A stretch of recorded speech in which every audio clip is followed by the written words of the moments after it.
विद्यार्थियों, आज की क्लास में मैं टारगेट टाइम्स अगस्त माह में प्रकाशित घटनाओं पर आपका ध्यान फोकस करूंगा।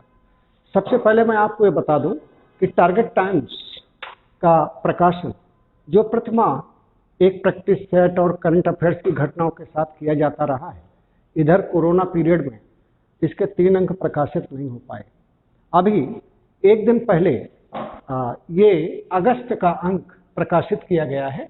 इसमें अप्रैल, मई, जून और जुलाई की घटनाओं को शामिल किया गया है।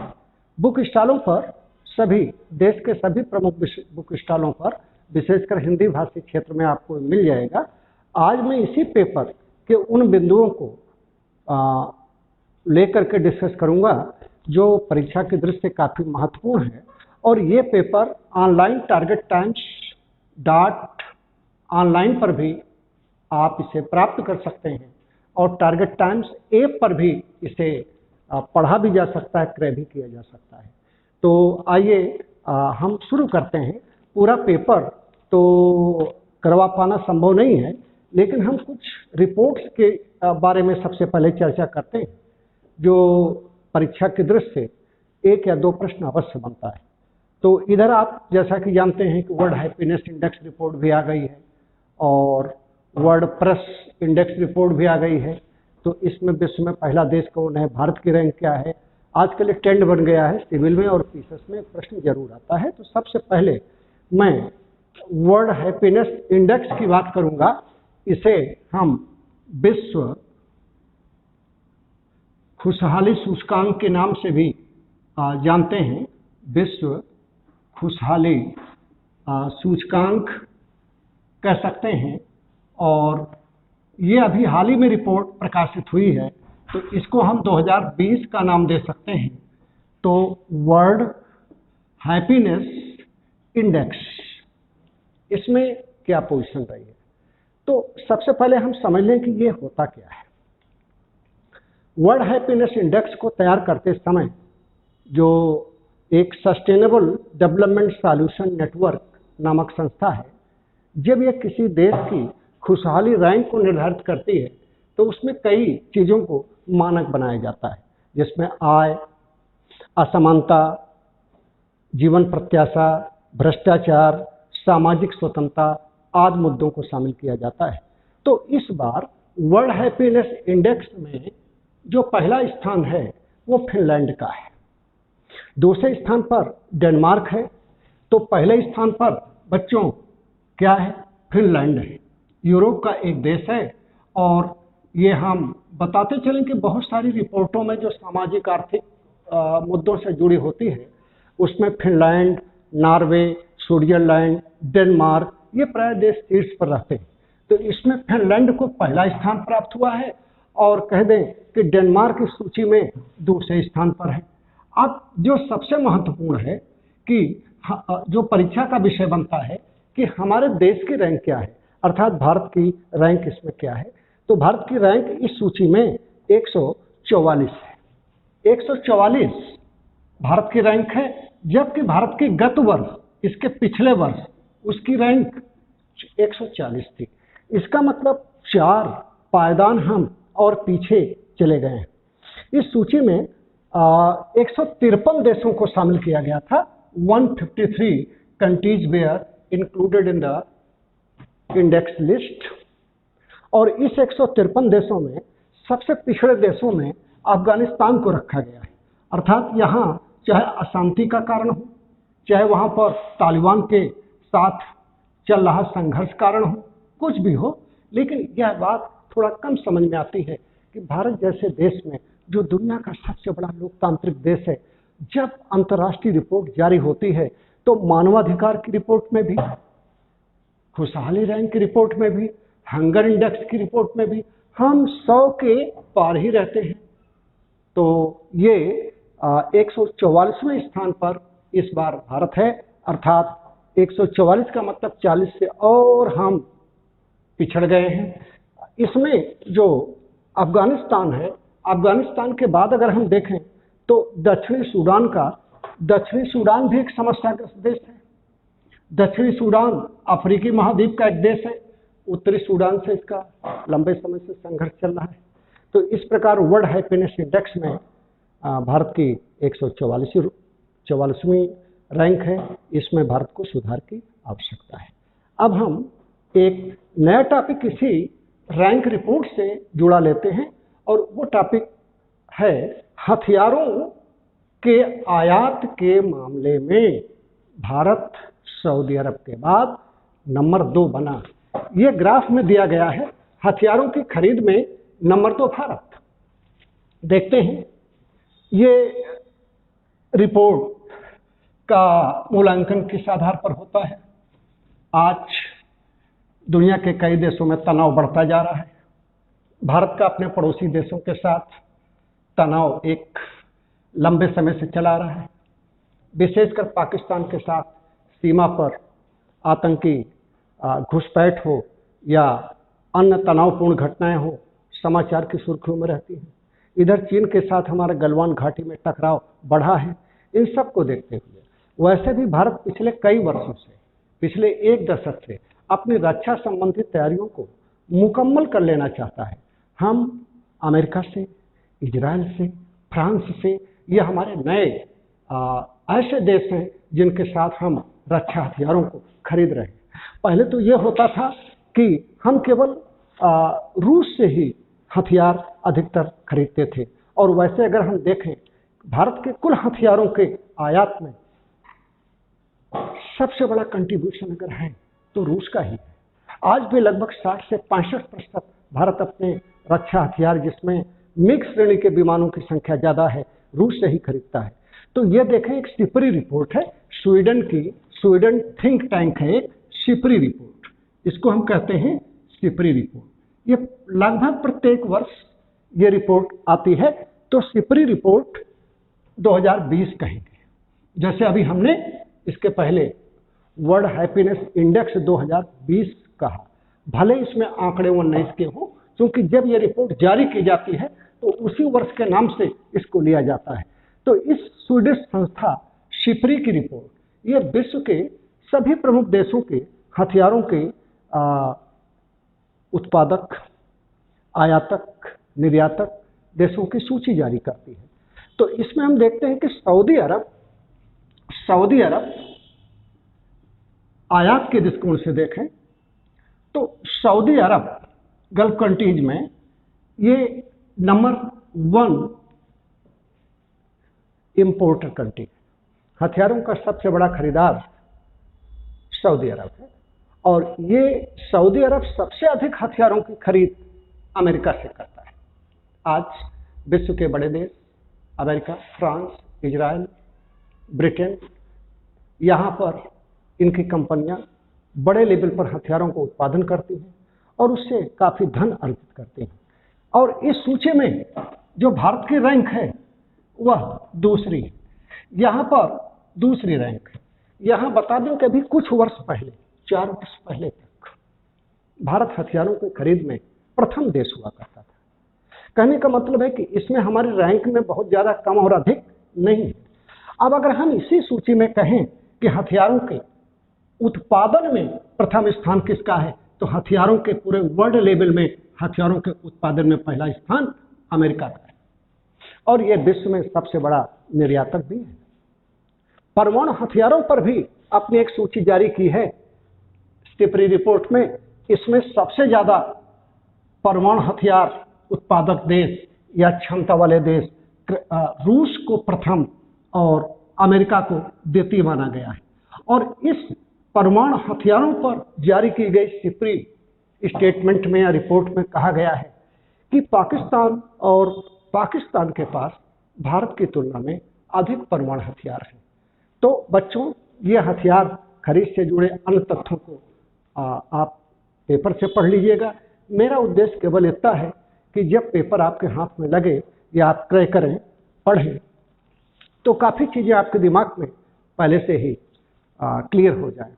तो इस प्रकार ये हम 2 रिपोर्ट की चर्चा की है।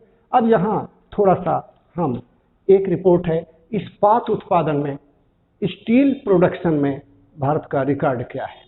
निश्चित रूप से आज कई क्षेत्रों में स्टील प्रोडक्शन में, कृषि क्षेत्र में, कोयला में, और भी बहुत सारे आर्थिक क्षेत्र हैं जिसमें चीन तेजी से आगे बढ़ रहा है अपनी तकनीक के दम पर, अपनी अर्थव्यवस्था के दम पर। तो चीन विश्व इस्पात संघ द्वारा जारी की गई रिपोर्ट 2020 के अनुसार विश्व में सबसे अधिक स्टील उत्पादक देशों में चीन का स्थान है और भारत भी इस क्षेत्र में महत्वपूर्ण प्रगति कर रहा है। तो इस्पात के क्षेत्र में पहले स्थान पर हम चीन को रख रहे हैं। चीन के बाद दूसरे स्थान पर अब भारत आ गया है। ठीक है, पहले यह स्थान जापान का हुआ करता था।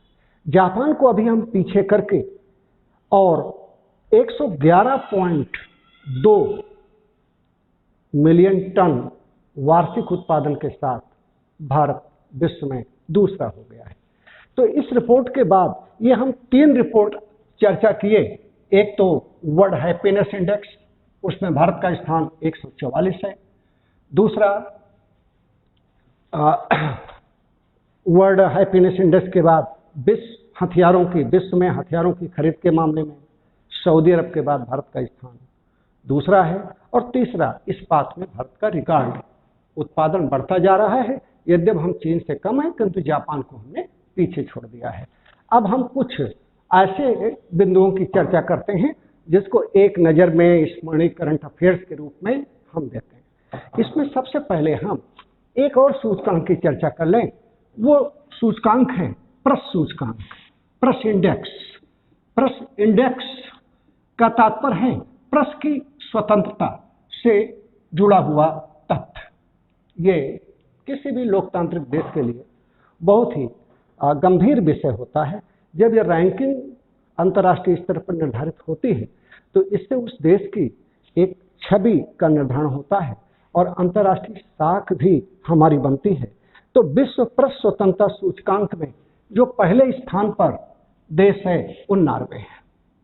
नॉर्वे यूरोप का एक विकसित देश है और लगभग देखा जा सकता है कि मानव विकास हो, खुशहाली रिपोर्ट हो या बौद्धिक संपदा का मामला हो, उसमें नॉर्वे, फिनलैंड ये सब देश काफ़ी आगे रहते हैं।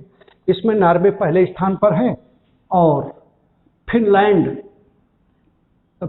एक छोटा सा देश है लेकिन ये विकसित देशों में शामिल है, इसे दूसरा स्थान। अब देखिए, परीक्षा की दृष्टि से महत्वपूर्ण यह है कि सबसे शीर्ष पर कौन है, उनका क्रम मालूम हो। भाई जैसे हमने कहा फिनलैंड है, अगर तीसरे नंबर पर क्रम हमको बनाना है, कभी कभी क्रम को सुमेलित करने के लिए आता है, तो हम डेनमार्क कर सकते हैं। ये प्रेस फ्रीडम रिपोर्ट में तीसरे स्थान पर है। और उसके बाद फिर संबंधित देश में जहां परीक्षा आप दे रहे हैं तो इस स्थान पर अगर हम भारत को लें तो इस बार भारत की रैंक 142 है। अब यहां ध्यान दीजिएगा कि अभी हैप्पीनेस इंडेक्स में जो है भारत 144 पर पहुंचा, पहले 140 थी। यहाँ पर भारत 142 और गत वर्ष भारत की इसमें रैंक 140 थी। तो क्या हुआ, भारत 2 रैंक और पीछे हो गया। इसका मतलब भारत में मीडिया से या प्रेस से जुड़ी स्वतंत्रता के संदर्भ में कुछ कठोरताएं बढ़ी हैं, हस्तक्षेप बढ़ा है और ये कभी कभी देखने में भी आता है कि मीडिया जितनी निष्पक्षता से काम करना चाहिए नहीं कर पाती। तो इस प्रकार प्रेस स्वतंत्रता सूचकांक में भारत की रैंक जो है 142 है। अब हम कुछ अन्य बिंदुओं को लेते हैं और अभी एक संगठन है जो विश्व के सबसे महत्वपूर्ण संगठनों में शामिल है। मैं यहाँ पर यूएनओ की बात करने नहीं जा रहा हूँ, मैं एक ऐसे संगठन की बात करने जा रहा हूँ जो भारतीय योगदान के कारण महत्वपूर्ण समझा जाता है। उसे भारत का संस्थापक देश भी माना जाता है और कभी इसी संगठन के बलबूते भारत को तीसरी दुनिया का नेतृत्व करता भी माना जाता है। अब तो आप समझ गए होंगे कि मैं नाम की बात करने चल रहा हूँ। नाम का मतलब मैं नॉन अलाइंड मूवमेंट की बात करना चाह रहा हूं। इसे हम संक्षेप में गुट निरपेक्ष संगठन के नाम से जानते हैं। रोक दीजिए यहीं पर। इसे गुट निरपेक्ष संगठन के नाम से जाना जाता है। आज इस संगठन में 120 देश हैं और भारत इसका संस्थापक सदस्य है। आजादी के बाद पंडित जवाहरलाल नेहरू के नेतृत्व में उनके विचारों और एशिया के कुछ और देशों के नेताओं के विचारों से प्रेरित इस संगठन का जन्म उस परिस्थिति में हुआ जब विश्व दो गुटों में, दो सैन्य गुटों में बढ़ता जा रहा था। जैसे एक तरफ अमेरिका के नेतृत्व में हम नाटो कह सकते थे और दूसरी तरफ सोवियत संघ के नेतृत्व में हम वार्सा कह सकते थे। तो उस दुनिया को दो गुटों से बचाने के लिए अप्रत्यक्ष रूप से कह सकते हैं कि पूरे विश्व में शांति स्थापना के प्रयासों को तेज करने के लिए गुट निरपेक्ष संगठन की स्थापना हुई। इसकी रेलेवेंसी यह रही कि अगर गुट निरपेक्ष देशों के नेता भी उपरोक्त सैन्य संगठन में अपने को शामिल कर लेते तो टकराव और बढ़ जाता। तो 1961 में गुट निरपेक्ष देशों का पहला सम्मेलन यूगोस्लाविया के बेलग्रेड में हुआ। 25 देश इसमें शामिल हुए थे भैया। आज तो इसमें देशों की संख्या 120 है। प्रत्येक 3 वर्ष बाद इसका सम्मेलन होता है और यह बड़ा ही इंटरेस्टिंग पॉइंट है कि इसका कहीं कोई मुख्यालय नहीं होता। जो देश इसका अध्यक्ष होता है, जैसा कि इस समय अजरबैजान है, तो वहीं 3 वर्ष तक इसका मुख्यालय रहता है। भारत के पंडित जवाहरलाल नेहरू, मिस्र के कर्नल नासिर और यूगोस्लाविया के मार्शल टीटो ने मिलकर बाडुंग अधिवेशन में, इंडोनेशिया के बाडुंग बड़ा इंपॉर्टेंट है, ये बाडुंग सम्मेलन कह सकते हैं। बाडुंग सम्मेलन में ये 1955 में एक कल्पना की इस संगठन की और इसका पहला सम्मेलन 1961 में बेलग्रेड में बुलाया गया और फिर आज ये संगठन जारी है।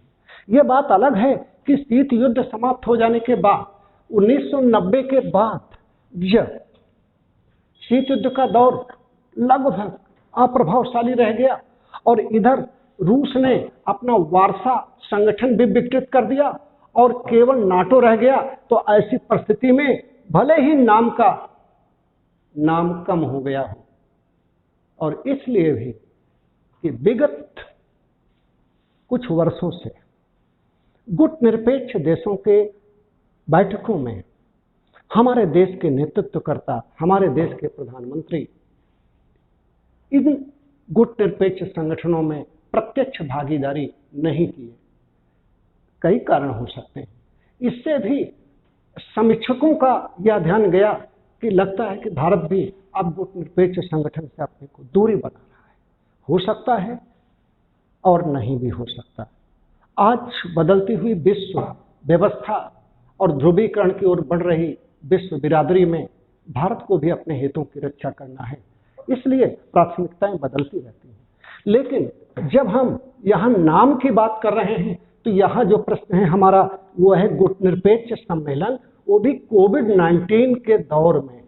इसकी एक वर्चुअल बैठक अभी हुई और इसकी मेजबानी अजरबैजान ने की, मध्य एशियाई देश है। नॉन अलाइंड मूवमेंट की वर्चुअल बैठक जो 4 मई 2020 को आयोजित की गई, प्रधानमंत्री मोदी ने इसमें सहभागिता की। उन्होंने वर्चुअल तरीके से इसमें भाग लिया और बदलती हुई विश्व व्यवस्था में पारस्परिक एकजुटता पर जोर दिया और कई मुद्दों पर चर्चा हुई। तो इस प्रकार एक हम इस सम्मेलन को भी 2 लाइन में इस पेपर में लिखे हैं। दरअसल विद्यार्थियों, इस पेपर की संरचना जिस प्रकार की गई है, ये वनडे एग्जाम में विशेषकर ऑब्जेक्टिव प्रश्न जहां बनते हैं उसके लिए, जैसा कि स्वयं विद्यार्थियों ने हमें रिपोर्ट किया, बताया कि लगभग 80% करंट के प्रश्न कवर कर लेता है पेपर। चलिए हम इसको न मानकर कर लें। 60 से 70% प्रश्न कवर करता है अगर एक स्रोत से, वो भी इसमें केवल 2.5 पेज करंट अफेयर्स है। पहला पेज, लास्ट पेज में एक तरफ खेलकूद और ग्राफ, और बीच में करंट अफेयर्स के कुछ शेष में प्रैक्टिस सेट भी है, विज्ञान के प्रश्न हैं, पर्यावरण का प्रश्न है। और इस बार के अंक में हमने 4 पेज बढ़ाए हैं, उसमें ऑब्जेक्टिव क्वेश्चन हमने दिया है। 4 पेज इसलिए बढ़ाए कि जो पिछले 3-4 महीनों की घटनाएं हैं उनको हम कवर कर सकें। तो ये 4 पेज में ये लगभग 150 प्रश्न ऑब्जेक्टिव के माध्यम से हमने कोरोना से जुड़े करीब 30-32 प्रश्न दिया है, इन सबको कवर करने का प्रयास किया है। और एक नई बात आपसे साझा कर लें, अगले माह से, जिसको हमने कहा कि अगस्त महीने से हम एक नई शुरुआत करने चल रहे हैं। ऑब्जेक्टिव, पूर्णतः ऑब्जेक्टिव आंसर और व्याख्या सहित प्रश्न केवल 8 पेज में। 8 पेज का मतलब है ये 2 पन्ने हैं, ठीक है। ये 2 पेज, 2 4 पेज और ये 8 पेज। 8 पेज में बहुत कम दाम इसका रखा गया है, 10 रुपये मूल्य रखा गया है। और ये हो सकता है कि बुक स्टॉल पर आपको ये 8 रुपये में ही मिल जाए। तो 10 रुपये मूल्य का ये पेपर हम अगले महीने, और अगला एक निर्णय लिया गया है कि हम उस पेपर को जो ऑब्जेक्टिव होगा उसको इंग्लिश वर्जन में भी लाने का प्रयास कर रहे हैं, ताकि आपको ज़्यादा से ज़्यादा। प्रयास ये है कि उस ऑब्जेक्टिव क्वेश्चन में जो बहुत से प्रश्न आप देखते हैं, विद्यार्थी मोबाइल में डटे रहते हैं, गूगल्स की मदद से, यूट्यूब में बिखरे रहते हैं तमाम क्वेश्चन, उनकी मदद से इकट्ठा करके पढ़ते हैं, वो आपका हार्ड कॉपी के रूप में रहे और जब चाहें उसको आप पढ़ सकें।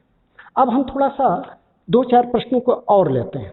अभी लेटेस्ट की बात है, अभी जो एक महत्वपूर्ण प्रोजेक्ट की बात हम कर रहे हैं, जिसे एशिया का सबसे बड़ा प्रोजेक्ट के रूप में दिखाया गया। हालांकि इस पर कमेंट भी किया गया कि एशिया का सबसे बड़ा सोलर प्लांट नहीं है, एक सोलर प्लांट की बात करता हूं, ठीक है, सोलर प्लांट।